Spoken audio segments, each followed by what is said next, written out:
Should all schools have therapy dogs? 0207 862 2222. That's the number, and I'd love to hear from you on this one. A growing number of schools are using them to help encourage anxious children back into the classroom. It's all part of a wider bid to boost attendance, which is becoming something of a problem.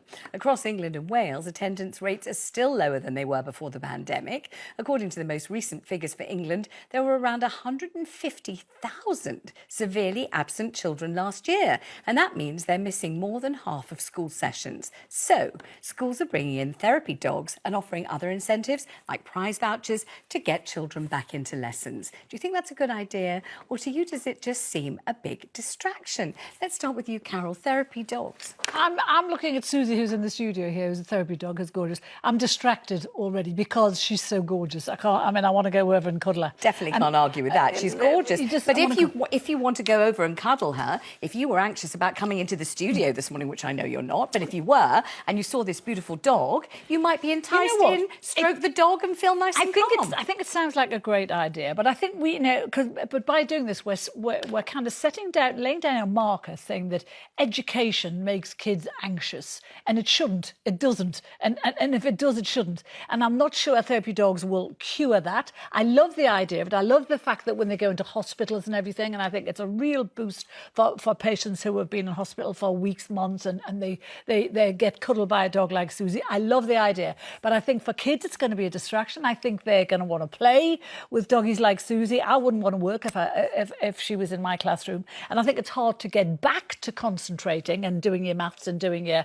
geography if you've been doing this. I think if you're going to do it after school, maybe, or in the lunch break, maybe. I find it absolutely dazzling to listen to Carol talking about how you shouldn't be anxious, you ought not to be anxious, education should not make you anxious. There will be people watching this programme right now who have children who are school avoiders, who have children absolutely consumed with anxiety about taking part in the school day. And those are the children that are, I suppose, you hope going to be touched by the presence of a beautiful dog like Suzi, and it might persuade them that school isn't the frightening alien place that they fear it's going to be. Absolutely. So last week in the House of Lords, because I'm quite new in the House of Lords, I did my first big debate, and it was special educational needs and that sector. There are, and this is a very conservative estimate, there's about 1.6 million children with special educational needs, and part of that is like real anxiety. And one of the things now, whether you like that or not, it is a reality. There'll be many parents watching this programme with their kids at home because they can't go to school because they're so anxious. So I think Carol's view, I do understand. And I think many years ago I might have had a similar view, but unfortunately the world is changing. And I think anything that can be done to make adjustments, and I think many experts have said animals, particularly dogs, have got an amazing effect on children who have got anxiety. Right, so I actually went to a prison where they brought horses in and they did this horse therapy. Yeah. It was amazing. All right, we've been talking about this an awful lot, so it's high time I went across and talked to Stephen Sims, and most particularly, Stephen, I'll probably ignore you completely, so I can get friendly with the lovely Suzi. Hi, Suzi. Hello. Oh, Suzi, thank you for coming to see us. Stephen, thanks for bringing Suzi. You're more than welcome. You are very lovely indeed. And it is a big pleasure to have you here. Oh, look. Oh, my gosh, how gorgeous. So tell me about Suzi and what she does and what you do with her. Well, Suzi's role is it's slightly different to what's just been discussed. Now, Suzi is more emotional support. So she very rarely goes into a classroom scene. But the school that we go to, which is Old Bexley Primary School in South East London, they as with all children, they have times in their lives when they're having problems with issues. It may be at home, it may be at school. Or divorce or bereavement and all sorts of other things, yes. And the school recognise that. So we have 1 2-hour session on a Tuesday afternoon, and we go along to school, and for 20 minutes we'll see a child, or it might be 2 children that come in to see Suzi. They can sit with Suzi, they're on their own, they're not with friends, they're with a teacher and they're with me. They can sit, they can talk to Suzi, they can stroke her. I normally take in a grooming tool so they can sit and give Suzi a nice stroke. And it does have a really nice, calming influence on the children, and they all love it. It must be a kind of oasis in the middle of the school day, mustn't it? When things are getting a bit overwhelming, you have your time with Suzi and you feel replenished and tranquil. Yeah. Yes. All right, let's take some calls on this. Veronica's on the line in London. Hi, Veronica. Thanks for calling. Good morning. Morning. What do you think of a beautiful animal like Suzi coming into schools? Well, I'm awaiting heart surgery at the Royal Brompton Heart Hospital in Sydney Street, Dovehouse Street, and they have from 11 a.m. until 12 noon on a Wednesday, Mabel, who is a golden retriever, and it says, they have the television things with all the different maps of which country and all the information. And then in the door came, and I was really just a little bit nervous. I'd always had dogs, and I was 81 two weeks ago, and I thought, how I would love to stroke a dog. And in the door comes Mabel, the golden retriever, and I just as stroking her, and just it calmed me down unbelievably. And other people, a couple of people, ladies, they ran away because they were frightened. But it says, if you don't want to stroke Mabel, you don't have to. And it really, I thought of all the things, children who were frightened, who were anxious, and there are a lot of children, because I lived near a school, and I used to take my little dog, who was a devil, but a little dog, the children loved him, and I used to take him to the gates, and they would stroke the dog. And mostly with carers and, nannies and things, and they'd really love to see the dog.